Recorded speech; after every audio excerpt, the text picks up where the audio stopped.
So it's me doing live demo mode, so something's bound to go wrong sooner or later. But let's start off with what this is all about. This is going to be a how-to video for the Ecamm rocket profiles, of which there are currently 5 as of the end of November 2024. We'll see if there is any more. But it's not an official term. I'm not an official Ecamm employee, just something I've come up with to make life as simple as possible if all you want to do is dive straight into Ecamm and do some interviews. So the principle here is that everything is set up for you, so all the cameras are in place, all the scenes are in place, and literally you can just go through one scene at a time, moving between the different scenes, or you can even use something like this, a little clicker, and that will take you through your scenes, providing that Ecamm is the active application. So we can go from end to end, complete show. Literally, you just have to do a couple of little tweaks in order to set up your styling, and you're ready to go. So the sort of tweaks that I'm talking about, we will come to in the end, but really it's the colours going around, your background, little logo in that top corner, and a couple of strips down the side where it currently says Killer Streams. So obviously that would be the name of your stream and in your font, etc. So those are the sort of bits you would change, but that's it. That's all you have to do, apart from go in and change the names on each scene. So if we have a look on the right hand side here, we can see run of show 1 guest, run of show 2 guests, run of show 3 guests. So if I just click on here, you can now see down here all of the scenes that I've got set up in a row if you have just 1 guest. So if you have 2 guests, this one, and if you have 3 guests like we have potentially got today, then it's this scene. So we started off with the stream starting, and there was a couple of little bits and pieces you can drop on there in terms of your own image and logos for the stream starting. If you use the replace asset function to change the pictures, what you'll find is that they will adopt all of the overlay settings that I've set. So that might be a good idea, is to try that. So where there is an image of me, then drop in your own image, but use replace asset to change the image rather than just cut and paste an image in. So that's just a little hint for that one. But really you're going to come straight on to the scenes here, and what I'm going to do is just take you through the way the scenes work first of all, and then we'll look at the customization. So in terms of the scenes, as I said, simple as possible, press the button. So hello, I'm your host for today. Let's see who's got anything to say and who's joining us. So immediately, I've not had to bring up the comments or go and press that comments box. I'm just pressing the clicker because I've set up one scene without the comments and one with the comments in. So you are just literally sitting here and saying, right, time to bring on my guest.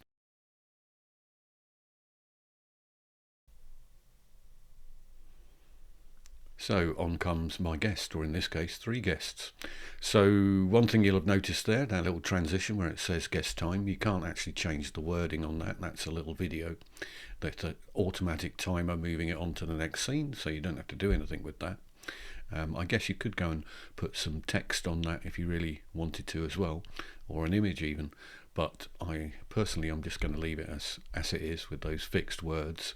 There's no music on anything here really, because music is one of those things where it's personal taste, and also licensing issues apply. So you're going to have to drop in your own music or your own sound effects, whatever it is that you want to do. In particular on those transitions, you're probably going to want to drop in a sound effect because it's a bit of dead air really. So on this one here, I have brought in my 3 guests, Sheena plus 2 other guests, and all I've done is set up the scenes. So Sheena gets to introduce herself. I then press to go to the next scene, and if you look very carefully, guest 2 has moved up to the big camera next to me. I press it again, and guest 3 will move up to the big camera next to me, and it just shuffles everybody else about. So each of the guests in turn do a bit of an intro to themselves, and then perhaps we say, okay guys, has anybody got any questions yet? And you flick on to the next one, which is kind of a mixture of the 2 scenes, and it's got my comments popping up for me straight away without me having to do anything. So literally, again, the idea is to keep this as simple as possible. So after I've had a bit of a chat with my guests and talked to my audience for a little while, it might be time to do something different. So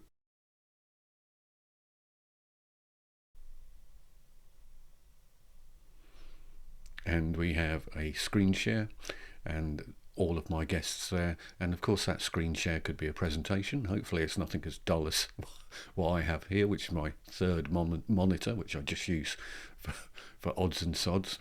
So as you might guess, the next one after this is going to be the same scene but with some comments coming in. So again, keeping it as simple as possible. And after we've finished our presentation or sharing our video or sharing a web widget, whatever it is in the center of the screen, then we're coming towards the end of the show. So stay tuned.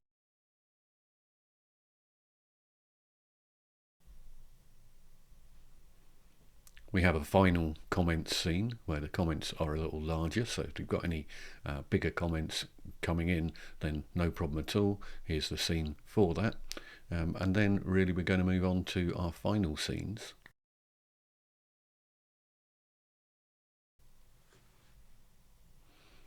Which is all of the socials. So with the socials, you're obviously going to go in and change these for your own barcodes. Where we've got a little YouTube sign, there's in fact a folder with a whole bunch of icons in, so you can go change those icons if you want to. So other things that you are going to want to change in terms of branding, etc. If we look in show in all scenes on the right hand side here, it's got my icon up the top. So if I wanted to change that icon, I could just drop another one in there, or if I press the cog, this is the replace asset function I was talking about earlier, and that's going to keep whatever settings I've put in there. So in this case, a soft blend mode to blend in with the background a bit. You obviously don't have to do that, but you can do. And then we've got our left boxes and our right boxes. They are sitting behind the text, so anything that is locked, tend not to unlock it, leave it where it is. That's the golden rule. The bits you are going to want to change is the text, so just come into the text and then edit the text and put in the name of whatever your show is. You can of course go and change colours and things like that as well if you want to brighten it up, and you might want to. This is a bit dull. So that is all you need to change. The text there, the logo, and they are going to appear on all scenes. Just a word of caution, don't put some giant logo in up here. If it's a giant logo, then obviously on a scene like this, it's going to start to encroach over the cameras. So don't do that. Just keep the logo in the space available to you and make sure it fits. But that's about it. That's all you really need to do in terms of general setup. The only other little tip I'd have for you is in terms of cameras, camera A is set up and then you've got guests 1, 2 and 3. It's kind of assuming that you're going to have a Zoom call with guests 1, 2 or 3, but I guess you could do that with interview mode as well. One thing that you want to do once you have got your camera sorted up on the first scene that you're playing about with, and maybe you would want to come to this one actually to sort all the cameras out at once, then go up to the camera effects up here on the right hand side, choose the camera that you want, and if you have, for instance, zoomed in a bit, let's zoom me in for a second. If I was zoomed in, and I don't want to be, then what I want to do is roll down to the bottom after I've adjusted all my brightness and temperature and the zoom and hit apply to all scenes. So you want to do that for camera A, guest 1, guest 2 and guest 3. And that will save you going to every single scene and adjusting the cameras. You don't need to do that. Just do them once and then apply to all scenes. But you do want to try and get your guests kind of looking even. Mine are obviously super even because they're all me. But you do want to get them head and shoulders looking fairly even. So make sure you do all of that pre-show and then just remember to apply it to all scenes. So other things that you can change if you want to very easily are all in the background. So all of this stuff here is what's in my current scene, and I don't really need to see that for the moment. Obviously I do need to go in and change the text on each name. So Unfortunately, there's not a global replace for that, so you're going to have to go into each scene and do a cut and paste of the text. So either do that in the text window or by taking the name itself and cut and pasting it and moving it between the scenes. So I'm not here to educate you all about Ecamm. Go and see Adrian or Alec or someone else to do the stuff like that. But stuff we have in the background here. So I've got an effect called sparkling particles, which you can see in the background. So if you don't like that, you can just turn it off, or I can turn it back on. I've got a couple of other effects which we'll look at in a second or two, and then I've got a selection of colour backgrounds that I can choose between here. So at the moment I've got dark grey showing, so let's turn that off and go to navy blue, and turn that off and go to sage green. Really whatever you want in terms of those backgrounds. You've also got a colour tint option here, so if I put the colour tint on, then in this particular case the colour tint's going from purple to pink, so you could have something like that going on and blend it with the colours below and just see what happens till you get the result that you like. So I've kept it very, very simple for all of those colour effects. So just one end to the other, choose your colours, and you're good to go. But if you really want to, what you could also do, if I just come down to, let's say that colour there, I'll show that colour there and hide that one, not that one. Yeah, that'll do. Hide the sage green. So if I had a sort of bluish background like this, it looks all right, and I can apply my colour tint, and I can change that round as well if I want to. But what you also might want to do is drop something into the background just for a bit of variety. Now, I haven't put anything in the background for these because I wanted to keep it as simple as possible. But if you did want to bring in a background, I could turn off my colour there, and I could bring in a different background. So this one has got a slight variation of glow going on. If you have a look that way, yeah, you can see a bit of a glow going on. So literally it's a blue background with a glow. That's all the picture was, but I think it adds a little dimension to it myself. So personal choice. But again, if I flick on the color tint here, and then I could move that around and change that to get exactly what I wanted for a background if I really want to. But let's turn that off again for a second, and we'll have a look at a couple of other potential backgrounds that you might want to drop in. So no background at all. Then if I bring in something that's quite business-like, and again I could color tint that one as well. And that is just by selecting a backdrop and putting it in. There's actually loads on the website, but you can just go create your own as well, to be honest. So there's one there. Let's turn that one off and have another look at another one. So it's really about whatever you want your stream to look like. Have a think about what the background is, have a play about with it, and if you really want to, you can go, totally full on mad for backgrounds.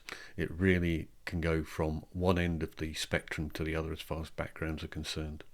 And you might even want to, for instance, just drop in a background of a landscape, something like that. If I take the colour tint off of that, then I can have my Edinburgh background going on and it looking quite office-like. Just be aware that once you start changing your backgrounds around, then some of the where it says killer streams and the logos and things like that, they might start disappearing depending on what colours you've chosen. So just something to bear in mind, really. But that's it. That's all there is to it. A couple of little things to set up, and then you're ready to run from one end of the stream to another with any of these different profiles, and all of them have got the transitions built in. They're all automatic. Each set of transitions is a little different, so just take a look through at the examples and see which one takes your fancy, and then you can eventually go to stream ending.